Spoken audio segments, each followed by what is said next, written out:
University మంచి భవిష్యత్తు కోసం తెలుగు విద్యార్థులు ఇష్టపడే యూనివర్సిటీ. కాల్ 9059052378 9059052379.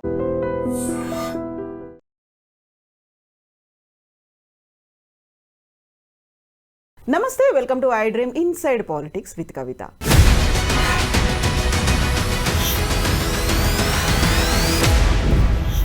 ఇరవై 25 ఏళ్ల రాజకీయ ప్రయాణాన్ని కంప్లీట్ చేసుకున్నటువంటి బీఆర్ఎస్ పార్టీ రజతోత్సవ వేడుకలకి సిద్ధమవుతోంది. మొదటగా ఉద్యమ పార్టీ, ఆ తర్వాత ఫక్తు రాజకీయ పార్టీ, నెక్స్ట్ జాతీయ పార్టీ. ఇప్పుడు ఏ దశ దిశతో ముందుకెళ్లబోతోంది? కేసీఆర్ ఆలోచన ఏముంది? ఏప్రిల్ 27 బహిరంగ సభలో కేసీఆర్ దేని మీద ఫోకస్ పెట్టబోతున్నారు? మనతో పాటుగా ఉన్నారు పొలిటికల్ అనలిస్ట్ వి ప్రకాష్ గారు. ప్రకాష్ గారు నమస్కారం అండి. సో మీరు కూడా ఫౌండర్ మెంబర్లో ఒక మెంబర్గా ఉన్నారు. 25 ఏళ్ళు కంప్లీట్ చేసుకుంటోంది ఏప్రిల్ 27. ఒకసారి ఈ వెనక్కి వెళ్ళి చూసుకుంటే 25 ఏళ్ళు, ఆ తర్వాత భవిష్యత్తు ముందుకు చూసుకుంటే దేని మీద ఫోకస్ పెడతారు కేసీఆర్ అని అనిపిస్తుంది మీకు? ముందుగా అసలు దక్షిణ భారతదేశంలో 25 ఏళ్ళు ఒక పార్టీ మనగలిగిన పరిస్థితి కేవలం ఇక్కడ టీఆర్ఎస్కి ఉంది, సమైక్య ఆంధ్రప్రదేశ్లో ఏర్పడ్డ టీడీపీకి ఉంది. మిగతా రాష్ట్రాల్లో చూసినట్టయితే మనకు అంతకంటే ముందున్న డిఎంకే, ఏడిఎంకేకి ఉన్నాయి. కర్ణాటకలో అయితే ఏ పార్టీ కూడా నిలబడలేకపోయింది. తర్వాత కేరళలో కూడా ఏ పార్టీ నిలబడలేకపోయింది, అంతకుముందున్న జాతీయ పార్టీలు, కమ్యూనిస్టులు, తర్వాత కాంగ్రెస్ తప్ప. అంటే ఇది ఒక అరుదైన అవకాశం. అంటే ఒక పార్టీ బతికి బట్టగట్టి 25 ఏళ్ళు ఉండడం అనేది. సో ఆ విషయంలో మనం కేసీఆర్ని అప్రిషియేట్ చేయొచ్చు.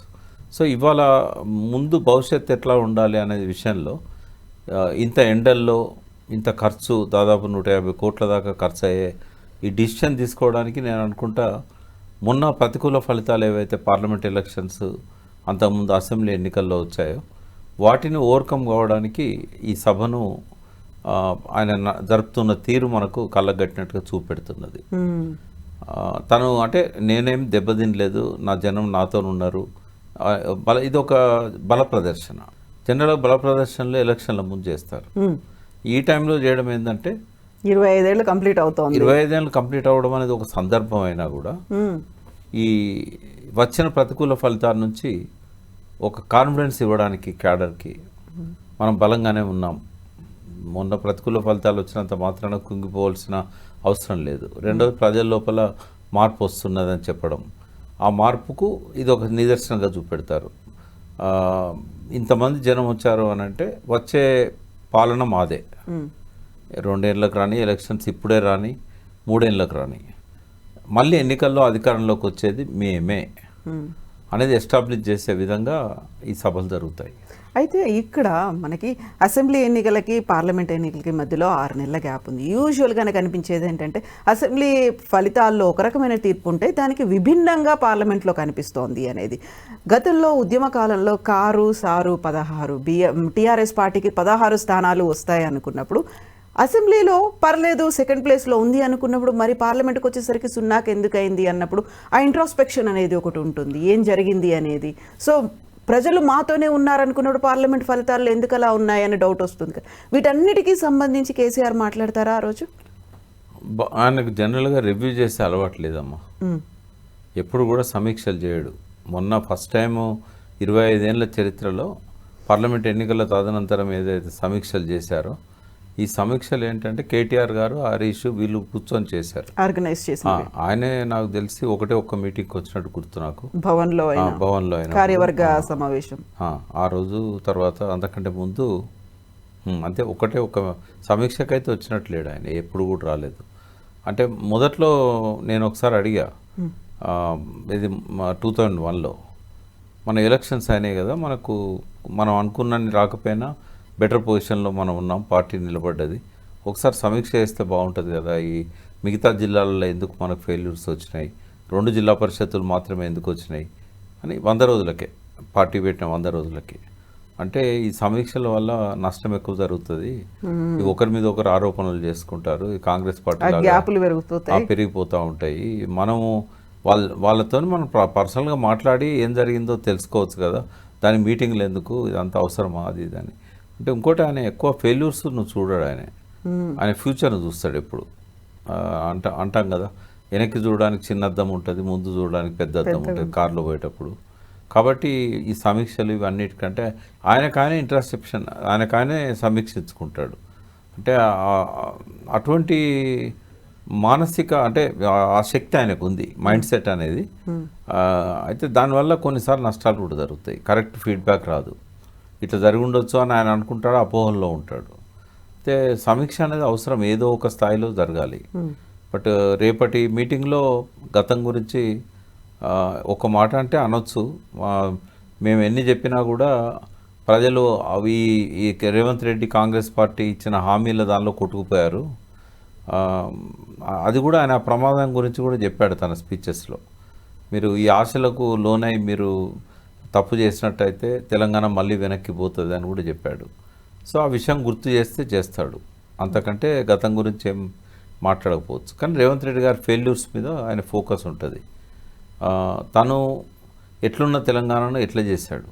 ఈ మధ్యకాలంలో ఆయన ఇంటి దగ్గర మీటింగ్లలో కానీ ఇక్కడ ఆఫీస్ మీటింగ్లలో కానీ ఈ విషయం పదే పదే చెప్తున్నాడు. నిజాం పాలనలో తెలంగాణ ఎట్లుండే, సమైక్య రాష్ట్రంలో ఎట్లుండే, అటువంటి తెలంగాణను గత 9.5 సంవత్సరాల్లో మనం ఏ లెవెల్కి తీసుకెళ్ళగలిగాం, ఇప్పుడు మళ్ళీ ఎట్లయింది అనే విషయాన్ని ఆయన స్పీచ్లో ఫోకస్ చేస్తాడు.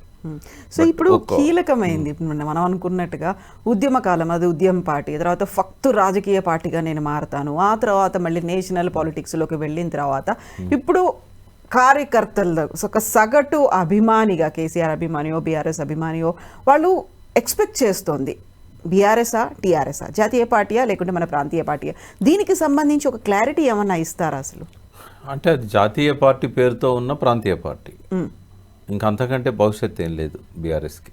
మళ్ళీ ఫర్దర్గా నేను జాతీయ రాజకీయాల్లోకి వెళ్తాను అంతే. ఆ పేరు ఏంటంటే ఎలక్షన్ కమిషన్ ఇబ్బందులు పెడుతున్నది, మళ్ళీ దాన్ని రివర్స్ చేయడానికి తెలంగాణ రాష్ట్ర సమితిగా మార్చడానికి ఏదో అభ్యంతరాలు ఉన్నట్టున్నాయి. దానికి ఏమన్నా కాలపరిమితి ఉండొచ్చు, కోర్టు ద్వారా ఏమన్నా తెచ్చుకుంటే తెచ్చుకోవచ్చు. బట్ ఒకసారి ఎస్టాబ్లిష్ అయిపోయింది. ఆయన భారత పేరుతో ఉన్న భారతదేశానికి పోయే సాహసం అయితే మళ్ళీ చేస్తారని నేను అనుకోను. ఇప్పుడు ఇంకో 5-10 సంవత్సరాలు ఆయన తెలంగాణను దాటిపోతే మళ్ళీ వచ్చే ఎన్నికల్లో ప్రతికూల ఫలితాలే వస్తాయి. కాబట్టి ఇంకా ఆయనకున్న లిమిటేషన్స్ను దృష్టిలో పెట్టుకొని పేరు భారత రాష్ట్ర సమితి ఉన్నా కూడా యాక్టివిటీ తెలంగాణ ప్రాంతానికే పరిమితం కావాల్సిన అవసరం ఉంది. ఇప్పుడు ఇదివరకు ఎన్టీ రామారావు గారు కూడా దేశవ్యాప్తంగా విస్తరించడానికి తెలుగుదేశం పార్టీని ఆయన కూడా ప్రయత్నం చేసిండు, కానీ ఆయనే ఫెయిల్ అయ్యాడు. తర్వాత కేసీఆర్ ఫెయిల్ అయ్యాడు. మళ్ళీ 2 సార్లు ఆయన అనుభవము ఈయన అనుభవం రెండు చూసిన తర్వాత మన శక్తి సరిపోదు అనే ఒక నిర్ణయానికి వస్తే మంచిది. ఆయన అంటే తప్పకుండా భారతదేశ వ్యాప్తంగా 3వ రాజకీయ పార్టీ రావాల్సిన అవసరం అయితే ఉన్నది. బట్ మొన్న అతి ఘోరంగా ఫెయిల్ అయిన తర్వాత మళ్ళీ ఆ ప్రయత్నం ఈయన లైఫ్ టైంలో సక్సెస్ కాదు, చేయకపోవడం మంచిది. ఉన్న తెలంగాణను ఆయన అనుకున్న డ్రీమ్స్ ప్రకారంగా బంగారు తెలంగాణ ఏదైతే అసంపూర్తిగా వదిలేసిన లక్ష్యాలు చాలా ఉన్నాయి. తర్వాత ఈ 5 ఏళ్లలో వచ్చిన ప్రతికూల ఫలితాల వల్ల కూడా మళ్ళీ దీన్ని రిపేర్ చేసుకోవాల్సిన అవసరం ఉన్నది.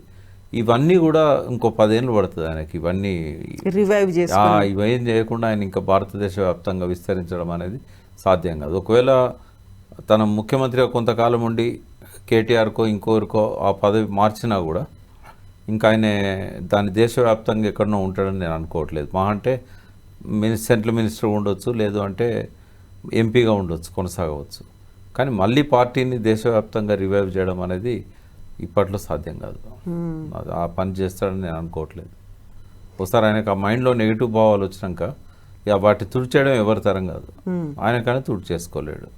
అయితే అది మాత్రం హిస్టరీ, అక్కడ చరిత్రలాగా మిగిలిపోతుంటుంది. ఫెయిల్యూర్స్ ఉంటాయి, ఉండేనే ఉన్నది. ఆయన సక్సెస్ అయ్యేవాడే, కానీ ఆయన ఏం చేశాడంటే ఎవరిని సంప్రదించలేదు, తనే డిసిషన్ తీసుకున్నాడు. మూడోది ఆయనకు అక్కడిక్కడి నుంచి వచ్చిన వాళ్ళంతా చెప్పిన మాటల్ని బాగా నమ్మిండు. కొంతమంది వస్తారు అక్కడ అసంతృప్తివాదులు, కొత్త పార్టీ వస్తే మాకు స్థానం దొరుకుతుంది.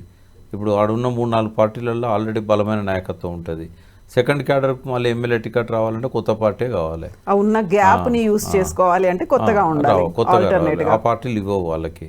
కాబట్టి వాళ్ళు వచ్చి ఇక్కడ పదే రోజు 2 రోజులకు ఒకసారి పొద్దున సాయంత్రము మీరు చూశారు కదా అప్పుడు ఎట్లొచ్చారు బస్సులు వేసుకొని మహారాష్ట్ర నుంచి. సో ఇదంతా చూసిన తర్వాత ఆయన చాలా హైప్ బాగుంటుందని అనుకున్నాడు. బట్ ఆ మేరకు లేదు అది. కొన్ని మీటింగ్స్ పెట్టినా కూడా ఆర్గనైజ్డ్ మీటింగ్స్ అవి, ప్రజలేని తండోపతండాలుగా వాలంటరీగా వచ్చిన సందర్భాలు లేవు. వీళ్ళే ఒక నెల రోజులు కష్టపడి అక్కడ పీపీ పాటిల్ కావచ్చు, జీవన్ రెడ్డి కావచ్చు, వీళ్ళంతా పోయి ఆ మహారాష్ట్రలో అడ్డా పెట్టి తెచ్చుకున్నారు. అంటే నేను ఏం చెప్పదలుచుకున్నా అంటే ఏమాత్రం ప్రిపరేషన్స్ లేకుండా ఒక స్టేట్లో వచ్చిన పొంగును చూసి భారత రాష్ట్ర సమితిని పెట్టే పరిస్థితి లేకుండే. బట్ ఆయన మాలాంటి వాళ్ళని అయితే కనీసం మాట మాత్రం కూడా అడగలేదు. అంటే ఎవరమైతే ఆయనతోని తెలంగాణ రాష్ట్ర సమితి పెట్టడానికి రాత్రింబగలు కష్టపడ్డామో మనము కనీసం అసలు ఆయన ఇట్లా పోదామనుకుంటున్నాం, మీ అభిప్రాయం ఏంది అని కూడా ఒక్క మాట అడగలేదు. ఆ మీటింగ్లకు కూడా మాకు ఇన్విటేషన్ లేదు. మీకు కూడా ఊహకి అందలేదా అలా సడన్గా దేశవ్యాప్తంగా రాజకీయాల్లోకి నేను ఎంటర్ అవుతున్నాను అనే మాట వస్తుంది అనేది? చాలా రోజుల నుంచి వింటున్నాము, బట్ ప్రిపరేషన్స్ లేవు అనేది మాకు తెలుసు. అయితే మీలాంటి వాళ్ళు పిలిచినప్పుడు కూడా ఏంటంటే ఒక దూకుడుతో పోతున్నాడు, మనం ఎందుకో అడ్డగాలేయాలి, ఆయనంత ఆయనే తెలుసుకుంటాడు. నేను అబ్జర్వ్ చేయడానికి కూడా మహారాష్ట్రలో 2-3 మీటింగ్స్ పోయినాను. నేను పోతే కూడా సక్సెస్ అవుతుందన్న ఆలోచన అయితే నాకు రాలేదు అక్కడ. ఏమో ఒక 5-6 సీట్లు వస్తాయేమో అనే, 1-2 ఎంపీ సీట్లు రావచ్చు, ఒక 5-6 ఎమ్మెల్యే సీట్లు రావచ్చు, ఒక ఉనికి అయితే ఉంటుంది అనుకున్నాం. కానీ దానికంటే ముందే ఇక్కడ ఎలక్షన్స్ అయ్యి ఇక్కడ అధికారం పోయింది. పోయినప్పుడు ఆయన ఇచ్చిన హామీలు నెరవేర్చాలి కదా. అక్కడ చాలామంది ఈయన నమ్ముకొని వచ్చారు. మరి వాళ్ళకి ఎమ్మెల్యే టికెట్ ఇచ్చి పార్టీ తరఫున నేనున్నా ఇక్కడ రాష్ట్రంలో నేను కొద్ది తేడాతో 1.5%తో ఓడిపోయినా కూడా ఇవన్నీ సహజమైన అంశాలు. నేను దేశవ్యాప్తంగా విస్తరిస్తాననే దానిలో నాకు ఎటువంటి వెనుకబాటు లేదు. మీకు అందరికి హామీ ఇచ్చాను అని పోయి అక్కడ అడ్డా పెట్టేసి మహారాష్ట్ర ఎన్నికలలో వాళ్ళకు కొంత అవసరమైన సపోర్ట్ ఇచ్చి టికెట్లు ఇచ్చుంటే కనీసం అక్కడక్కడ డిపాయిట్స్ అని వచ్చేది గెలవకపోయినా కూడా. కానీ ఆయన అప్పుడే డిసైడ్ చేసుకున్నాడు ఇంకా ఇక్కడ ఓడిపోయిన తర్వాత ఇంకా నేను జాతీయ స్థాయిలో పోయేది లేదు అనుకున్నాడు. కాబట్టే తర్వాత ఇక వాళ్ళ దిక్కు చూడలేదు. అక్కడ నుంచి ఎంతమంది ఫోన్లు చేసినా రెస్పాన్స్ లేదు. ఆయన పెట్టిన ఇన్ఛార్జీలు కూడా రెస్పాండ్ కాలేదు. బీపీ పాటిల్ అయితే నేరుగా పార్టీ మార్చేసిండు. నేను ఆయనకు అక్కడ టికెట్ ఇస్తారనుకున్నా ఈసారి, ఎందుకంటే నాందేడ్ ఆ ఏరియా అంతా బాగా ఔరంగాబాద్ నుంచి ఇస్తారేమో అనేది నాకుండే. బట్ ఆయన ఎక్కడి నుంచి ఇవ్వలేదు. ఆయన లాస్ట్ బీఆర్ఎస్లో ఉంటే గెలవని అనుకొని బీజేపీలోకి వెళ్ళిపోయాడు. కొద్ది తేడాతో కాంగ్రెస్ చేతిలో ఓడిపోయాడు. బీఆర్ఎస్ అక్కడ థర్డ్ వచ్చింది. సరే, ఏదున్నా కూడా తొందరపాటు నిర్ణయాలు చాలా చేశాడు. అటువంటి నిర్ణయాలు చాలాసార్లు ప్రతికూల ఫలితాలు వచ్చాయి ఈ 25 ఏళ్ళ ప్రస్థానంలో. బట్ ఆయన వాటిని రివ్యూ చేసుకొని మళ్ళీ ఇటువంటి జరగకుండా ముందుకు పోవాలని కోరుకుంటాం. అయితే ఆయన లోపల ఏంటంటే ఒక డిఫరెంట్ పొలిటీషియన్ మనం చూడవచ్చు. కేసీఆర్కి ఏ టైంలో ఎవరు అవసరం అనే దృష్టి అంతా వాళ్ళ మీదే ఉంటుంది. రాజకీయాలలో కృతజ్ఞతలు ఉండవు, విశ్వాసాలు ఉండవు, నమ్మకాలు ఉండవు, థ్యాంక్ఫుల్నెస్ ఉండదు అని చెప్పడానికి ఆయన కూడా ఒక ఉదాహరణ. ఇప్పుడు యూజువల్గానే టీఆర్ఎస్ పార్టీకి సంబంధించి ఇలా ఆవిర్భావ దినోత్సవానికి వేడుకలు అవుతున్నాయి అంటే ప్లీనరీ ఉంటుంది, తీర్మానాలు ఉంటాయి, ఆమోదం ఉంటుంది, సరికొత్తగా అధ్యక్షుడిని ఎన్నుకునే ప్రక్రియ కూడా ఉంటుంది. సో ఇప్పటికి 25 years అవుతుంది. గతంలో ఒక ఛాలెంజ్లు కూడా వినిపించాయి. ఎప్పుడు మీరు మీ అబ్బాయి మీ వాళ్ళు మీరే ఉంటారా, బీసీలకు ఇవ్వచ్చు కదా అనేది ఉంది. ఆ తర్వాత ఆయన కాదు ఇంకెవరకు కొత్త వారికి వినిపిస్తుంది అనేది. ఈసారి ఎలా ఉంటుంది ప్రెసిడెంట్ ఎన్నిక అనేది? ఎవరు అవుతారు? కేసీఆరే మళ్ళీ అలా పగ్గాలు చేపడతారా? అన్ని నామమాత్రం అమ్మా. ఎవరు ఒప్పుకున్నా ఒప్పుకోకపోయినా కుటుంబ పార్టీ డామినేట్ చేసేది ప్రాంతీయ పార్టీలలో. అది టీడీపీ అయినా కుటుంబ పార్టీ డామినేట్ చేస్తుంది. టీఆర్ఎస్ అయినా అది ఎంత ప్రజాస్వామ్యయుతంగా ఉన్నదని చెప్పి ఎలక్షన్ కమిషన్ కండిషన్స్ ఫుల్ఫిల్ చేయడానికి ఒకతన్ని ఎలక్షన్ ఆఫీసర్గా నామినేషన్ స్వీకరణ, ఉపసంహరణ, ఇదంతా ట్రాష్ మొక్కుబడి. డిఎంకేది కూడా అదే పరిస్థితి కదా. ఇవన్నీ ఈ పార్టీలు అన్నీ అంతే. మమతా బెనర్జీది అంతే, మాయావతిది అంతే. ఇవన్నీ కూడా జాతీయ పార్టీ రూపంలో ఉండేనండి, ప్రాంతీయ పార్టీ రూపంలో ఉండేనండి. అది కుటుంబ ప్రజాస్వామ్యమే తప్ప అది నిజమైన ప్రజాస్వామ్యం కాదు. ఈ పార్టీలు ఇంక 20 ఏళ్ళు ఇంకా 40 ఏళ్ళు అయినా కూడా ఆ స్థాయికి ఎదుగుతాయని, ఆ ప్రజాస్వామ్యాన్ని గౌరవిస్తాయని నాకైతే ఆశ లేదు. నా జీవితకాలంలో నేను చూడలేదు కూడా. ఇవాళ జాతీయ పార్టీలే ఒక కుటుంబ పార్టీలాగా అయిపోయినాయి. కాంగ్రెస్ కానీ బీజేపీ కానీ. నాకు భార్య లేదు, నాకు పిల్లలు లేరు అంటాడు మోడీ. బట్ అందరికంటే ఎక్కువ పరివారం ఉన్నది ఆయనకే, సంఘ్ పరివార్. అంటే ఇది ఈ ప్రజాస్వామ్యానికి పట్టిన దౌర్భాగ్యం, భారతదేశ ప్రజాస్వామ్యానికి. ఇప్పుడు వర్కింగ్ ప్రెసిడెంట్ కేటీఆర్, ఆయన్నే బీఆర్ఎస్ పార్టీకి ప్రెసిడెంట్ని చేస్తారు అనేటువంటి ఊహాగానాలు ఇవన్నీ ఉన్నాయి. కేసీఆరే ఉంటారా, ఎవరుంటారు అనే దాంట్లో కూడా ఇవ్వచ్చు ఇవ్వన్నది. ఇప్పుడు ఆయన ముఖ్యమంత్రి ఉండి ఈయనకు ప్రెసిడెంట్ ఇవ్వచ్చు, పూర్తి స్థాయి పార్టీ ప్రెసిడెంట్ ఇవ్వచ్చు.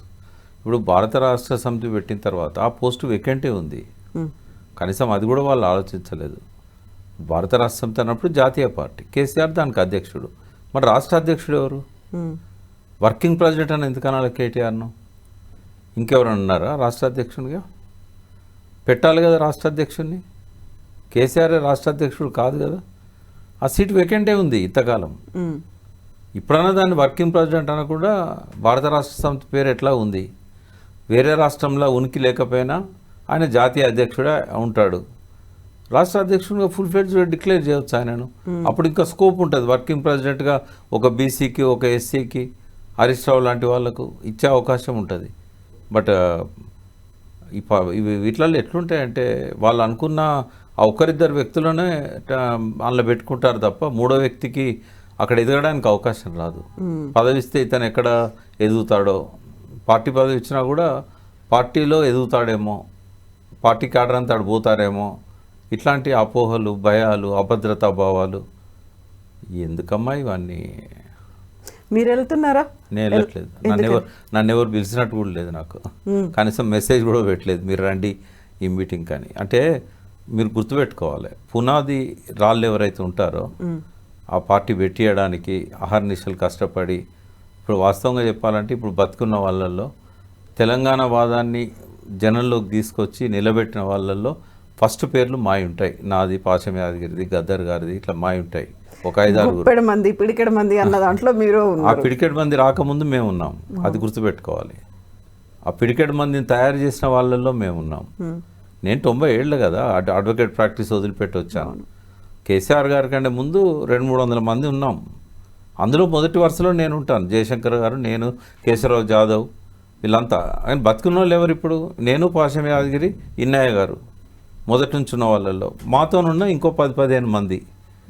మరి మమ్మల్ని కూడా గౌరవించలేని, పట్టించుకోని సంస్కృతి అది. ఏం చేస్తాం ఇప్పుడు? సరే వాళ్ళు విలువపోయినా మాకున్న ఇంట్రెస్ట్తో పోతాం. ఎక్కడి నుంచి మేము చూడాలి ఆ మీటింగ్ని? అంటే ఆ లక్షలాది మందిలో మేము కూడా ఒకరిగా ఉండి ఎక్కడో మూలకుండి అబ్జర్వ్ చేయాలి. అప్పుడు ఎవరి పరువు పోతుంది? అక్కడున్న వాళ్ళు, సార్ మీరేంది ఇక్కడ, మీరు స్టేజ్ మీద కదా ఉండాల్సిందే అంటారు. పోయే పరువు ఎవరిది అక్కడ? పార్టీదే పోద్ది కదా. ఇటువంటి వాళ్ళని కూడా అగౌరవపరుస్తున్నారు. కనీసం డాష్ మీద వీళ్ళ పేరు లేదు, వీళ్ళని పిలిచిన వాళ్ళు లేరు, వీళ్ళని పట్టించుకున్న వాళ్ళు లేరు, వీళ్ళకు చేరేసిన వాళ్ళు లేరు. అవసరమా ఇన్ని అవమానాలు మాకు? తెలంగాణ తెచ్చినాం, సంతోషం. ఆయన ఎట్లా పరిపాలించుకుంటాడు అనేది ప్రతికూల ఫలితాలు ఆయనే అనుభవిస్తాడు. ఆ సంస్కృతి టీఆర్ఎస్లో లేదమ్మా, అది మొదటి నుంచి కూడా లేదు. ఏమాత్రం పట్టించుకోరు. కొత్త నీరు వచ్చిన తర్వాత పాత నీరు కొట్టుకపోద్ది. పునాదులలో ఉన్నవాళ్ళు పునాదులనే ఉంటారు, వాళ్ళు బయటికి రారిగా. ఆ పాత వేసినట్టే అవుతుంది వాళ్ళ పరిస్థితి. ఉద్యమ తెలంగాణ తర్వాత బీటీ బ్యాచ్ అన్నారు, బంగారు తెలంగాణ బ్యాచ్. అక్కడే యాక్చువల్గా ఇలాంటి గ్యాప్ అనేది కనిపించింది కదా. అంటే ఇవన్నీ అవసరాల కోసమే. రాజకీయాలనే ఇందాక ఒక డైలాగ్ అన్నా కదా, ఎప్పటికంటాను నేను అది. విశ్వాసాలు ఉన్నాయి, కృతజ్ఞతలు ఉన్నాయి, అవన్నీ థ్యాంక్లెస్ అనే దానికి రాజకీయమే బెస్ట్ ఉదాహరణ. కనీసం వీళ్ళల్లో కేసీఆర్ కొంచెం బెటర్ అనిపిస్తుంది. ఎప్పుడన్నా ఒకసారి పలకరిస్తాడు, కనీసం బతుకున్నాం అనేది గుర్తిస్తాడు. మిగతా వాళ్ళకైతే అది కూడా ఉండదు కదా. యూజువల్గానే కేసీఆర్ ఆలోచనలు కావచ్చు, ఆయన రాజకీయమో, ఆయన చాణక్యమో, ఆయన స్ట్రాటజీస్ అర్థం కావు అనుకున్నప్పుడు ఇప్పుడు సడన్గా ఇంకా 4 రోజులు టైం ఉంది కదా, లెట్స్ కాల్ దెమ్ అన్నట్టుగా అలా ఏమైనా పిలుస్తారా? లేకుంటే మళ్ళీ సడన్గా ఇప్పుడు నేను ఇంతకుముందు అన్నట్టుగా మేము టీఆర్ఎస్ఆ, మేము బీఆర్ఎస్ఆ? ఇప్పుడు గతంలో జరిగినటువంటి ప్లీనరీలో ఒక అనౌన్స్మెంట్ అనేది లీడర్ల దగ్గర నుంచి, అప్పుడు ఉన్నటువంటి ఎమ్మెల్యేల దగ్గర నుంచే వచ్చింది. ఇప్పటిదాకా మనం రాష్ట్ర రాజకీయాలు లేకుంటే రాష్ట్ర ప్రగతిని మార్చాము, మనం దేశ రాజకీయాల్లోకి ఎంటర్ అవుతాము అనేటువంటి ఒక ప్రతిపాదన, ఒక తీర్మానం రూపంలో ఎమ్మెల్యేల దగ్గర నుంచే వచ్చింది. బట్ ఇప్పుడు అలాంటి ఒక ప్రతిపాదన ఏమైనా వీళ్ళ దగ్గర నుంచో, కార్యకర్తల దగ్గర నుంచో వాళ్ళ ఆలోచనని వినే ప్రయత్నం చేస్తారా? నాకు తెలిసి అట్లేముండవు. ఇప్పుడు అంతా రేవంత్ రెడ్డి మీద ఫోకస్ ఉంటుంది మీటింగ్ది. రెండవది, రైతు బంధు ఇవ్వట్లేదు, రైతు భరోసా, అదే రైతు రుణమాఫీ సరిగా చేయలేదు, ఈ విమర్శల మీదనే గడిచిపోతుంది ఇదంతా. తీర్మానాలు కూడా వాటి మీదనే ఉంటాయి తప్ప ఏవైతే హామీలు ఇచ్చి అమలు చేయలేదో వాటి మీదనే తీర్మానాలు ఉంటాయి. భిన్నమైన పార్టీగా టీఆర్ఎస్ ఎదగాలనుకున్నాం, కానీ అదేం కనబడట్లేదు. అది దాని ప్రయాణము, దాని గతం చూసినప్పుడు 2014 ముందు టీఆర్ఎస్ వేరు, 2014 తర్వాత వేరు. రాజకీయ పార్టీగా మారిన తర్వాత మారిన తర్వాత ఫక్త్ రాజకీయ పార్టీ అన్న తర్వాత రాజకీయ పార్టీ పెట్టుకోవచ్చమ్మా, కానీ పాత వాళ్ళ పట్ల అంత నిరాదరణ భావానికి గురి చేయడం, నిర్లక్ష్యం చేయడము అంత అవసరమా? ఇప్పుడు తన కోసం ఆస్తులు అమ్ముకున్న వాళ్ళు ఉన్నారు, కుటుంబాలను త్యాగం చేసిన వాళ్ళు ఉన్నారు, సమయాన్ని ఇచ్చిన వాళ్ళు ఉన్నారు, నానా రకాలుగా జైల్లో పోయి కష్టాలు పడ్డ వాళ్ళు ఉన్నారు. ఒక్క పెన్ స్ట్రోక్తో వీళ్ళందరినీ దూరం చేసుకోవడం కరెక్టా? అది నిజంగానే వాళ్ళంతా ఎంబడుంటే మొన్న ఈ అవమానాలు ఇట్లా జరిగేదా? మొన్న అధికారంలోకి రాకపోనా, 1.5% కవర్ కాకపోనా, ఇప్పుడు కూడా అదే ఆలోచనలో ఉన్నారు వాళ్ళు. వీళ్ళంతా మనకెందుకు, మనకి ఎవడు రేపు ఓట్లు తెస్తాడో వాడు కావాలి, మనల్ని మోసిన వాళ్ళు మనకు అవసరం లేదు అనే అది ఇది ఒక ఫ్యూడల్ మనస్తత్వం నుంచి వచ్చే భావన. అది కావాల్సినంత చరిత్ర ఉంది వాళ్ళకి ఆ ఫ్యూడలిజంతో. ఏం ఎక్స్పెక్ట్ చేస్తాం వాళ్ళ నుంచి? అందుకే ఒక కొత్త శక్తి రావాలి. ఇటువంటి వాళ్ళ దూకుడు కళ్ళెం వేసే ప్రజాస్వామికవాదులు. ఇక్కడ కావాల్సినంత రిసోర్సెస్ ఉన్నాయి తెలంగాణలో. 1,00,000 మంది మాజీ నక్సలైట్స్ ఉన్నారు జనం మధ్యలో. వీళ్ళంతా ఏకం కావాలి. తర్వాత కులాలకు అన్యాయం జరిగిందనే భావన బలంగా ఉంది. ఆ అట్టడు కులాలన్నీ ఐక్యం కావాలి. చిన్న శక్తిగానైనా మొదలైతే ఎలక్షన్ల నాటికి వాళ్ళు వీళ్ళని ప్రతిఘటించే స్థాయికి ఎదగలుగుతారు. మమ్మల్ని పక్కకు పెడితే మీరు ముందుకు పోలేరు అనే ఒక మెసేజ్ వాళ్ళ చెవులలో పోవాలి. అది ఆ ప్రయత్నాలు జరుగుతున్నాయి. వాళ్ళు చేసుకున్నది అది. దానికి స్కోప్ ఇవ్వకుండా వాళ్ళందరినీ కలుపుకొని పోతే ఎవరికి స్కోప్? సబ్బండ వర్గాలకు టీఆర్ఎస్లో ఎక్కడుందమ్మా? ఇప్పుడు కాంగ్రెస్ని తిడుతుంటారు, మీరు ఎక్కువ మంది అగ్రకులాల వాళ్ళకు పదవులు ఇస్తున్నారు, అది చేస్తున్నారు, ఇది చేస్తున్నారు. వాళ్ళు కనీసం ప్రభుత్వంలో అట్లా చేస్తున్నందుకు విమర్శలు ఎదుర్కొంటారు. నువ్వు పార్టీలో కూడా అది ఇవ్వకపోతే ఎట్లా? కనీసం ఆ నిర్లక్ష్య భావం అవసరమా? లెక్క చేయరమ్మా, ఎవరిని లెక్క చేయరు. పాత వాళ్ళకి ఎవరికి ఆడ స్థానం లేదు. వాళ్ళు ఎంబడి ఉండే ఒకరిద్దరు ఆ ఉద్యమంలో ఉన్న వాళ్ళు ఎవరైతే ఎంపీలు ఎమ్మెల్యే లైన్లో వాళ్ళే. నాకు బాగా బాధ అనిపించేది ఎక్కడంటే, వాళ్ళు ఏ మీటింగులు పెట్టినా వాళ్ళకు అధికారంలో ఉన్న వాళ్ళే కనబడతారు, ఎంపీలు ఎమ్మెల్యేలు. ఆ ఇన్విటేషన్ కూడా ఎట్లుంటుంది అంటే, కొన్నిసార్లు కార్పొరేషన్ చైర్మన్లకు కూడా భారత రాష్ట్ర సమితి ఆవిర్భావ సదస్సులో కార్పొరేషన్ చైర్మన్లకు నో ఎంట్రీ. మరి అది నా కోసం పెట్టినలా నేను వస్తానని చెప్పి నేను కార్పొరేషన్ చైర్మన్ ఉన్నాను అప్పుడు. అంటే ఏ పార్టీ అయినా వీలైనంత ఎక్కువ మంది రావాలని కోరుకుంటారు. మేము గేటు దాకపోయి వెనకకు వచ్చాము. అరే పార్టీ పెట్టినున్నాయి, నాకు ఈ కార్పొరేషన్ చైర్మన్ అనేది అది ఆభరణమా? నేను ఫౌండర్ ఆఫ్ దిస్ పార్టీ, నాకు ఎంట్రీ లేకపోతే ఈ పార్టీ ఏంది అని చెప్పి ఆ రోజు నుంచి మనసు తిరిగిందమ్మా నాకు. అందుకే కేసీఆర్ గారి దగ్గరికి ఈ మొత్తం ఓడిపోయిన తర్వాత పోయింది 2 సార్లే. ఓసారి శుభాకాంక్షలు చెప్పడానికి, ఓసారి ఆయన మీటింగ్ పిలిస్తే పోయినంతే. అంటే వాళ్ళ లోపల మార్పు. శుభాకాంక్షలు కూడా జన్మదినమా? జన్మదినం ఒకటే. ఏంటంటే వాళ్ళ లోపల మార్పు వస్తుందని ఆశించినాం. ఆ మార్పు ఏం కనబడట్లేదు. మరి మళ్ళీ ప్రజల విచక్షణకే వదిలేయాలి. ఎట్లున్నదంటే వాడిదంతా వీని దగ్గరికి, వీడిదంతా వాని దగ్గర పోయే పరిస్థితి ప్రజలకు వచ్చింది. వీళ్ళకు కూడా ఎట్లుందంటే, మనల్ని కాకపోతే ఇంకెవరిని గెలిపిస్తారు, వాళ్ళంతా మన దిక్కే వస్తారు, ప్రజలు మన దిక్కే ఉన్నారు. రేపు ఈ బల ప్రదర్శన తర్వాత ఇంకా ఎక్కువ పెరుగుతుంది. ఆయన మీటింగ్స్ అవి ఫెయిల్ కావు. కేసీఆర్ గారు పెట్టే మీటింగ్స్ మంచి విజనరీ, అందులో డౌట్ ఏం లేదు. కానీ ఇటువంటి కృతజ్ఞతాభావం లేకపోయినట్టయితే ఎక్కువ కాలం నడవదు. డెఫినెట్గా తనే కొన్ని శక్తులను మళ్ళీ క్రియేట్ చేయడానికి కారణమవుతాడు. వాళ్ళు పుట్టించిన కాంగ్రెస్ టీడీపీలు మళ్ళీ ఏంటంటే, మంచి 88 సీట్లు ఇచ్చినాక ఆ పార్టీలో నామరూపాలు లేకుండా చేయాలనంటే అవుతుంది అట్లా? ఎక్కడ ఉన్న రేవంత్ రెడ్డిని ఇలా ముఖ్యమంత్రిగా చూస్తున్నామంటే దానికి ఫస్ట్ కారణం ఎవరు అంటే కేసీఆర్, ఇంకెవరో కాదు. ఇది చరిత్ర నుంచి ఆయన నేర్చుకుంటే ముందుకు పోతాడు, లేకుంటే ఎక్కడో ఒక ఆగిపోతాడు. ఎస్ ప్రకాష్ గారు, థ్యాంక్ యూ సో మచ్ అండి. Thank you.